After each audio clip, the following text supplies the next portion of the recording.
আমার প্রিয় বীর চট্টলার তৌহিদি মুসলমান, আমরা আর নতুন করে কেউ জালিম হোক এটা চাই না। নতুন করে আবার কেউ ফ্যাসিস্ট হোক আমরা চাই না। এক দল আরেক দলকে নিশ্চিহ্ন করার রাজনীতি করুক আমরা চাই না। আমরা সুশাসনের বাংলাদেশ চাই। আমরা মানবিক বাংলাদেশ চাই। আমরা একটা সমৃদ্ধ বাংলাদেশ চাই। আমরা বিশ্বের বুকে সম্মান নিয়ে মাথা উঁচু করে দাঁড়াতে চাই, ঠিক কিনা বলেন?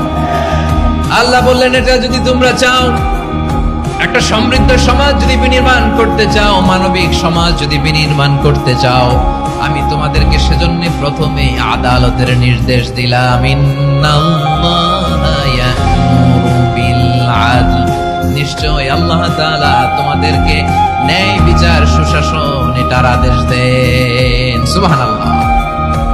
আদাল, ন্যায় বিচারের আদেশ আল্লাহ তাআলা কোরআনের বিভিন্ন আয়াতে দিয়েছেন। আল্লাহ তাআলা বলছেন, ইন্নাল্লাহা يأمركم أن تؤدوا الأمانات إلى أهلها وإذا حكمتم بين الناس أن تحكموا بالعدل إن الله نعم ما يعظكم به إن الله كان سميعا بصيرا।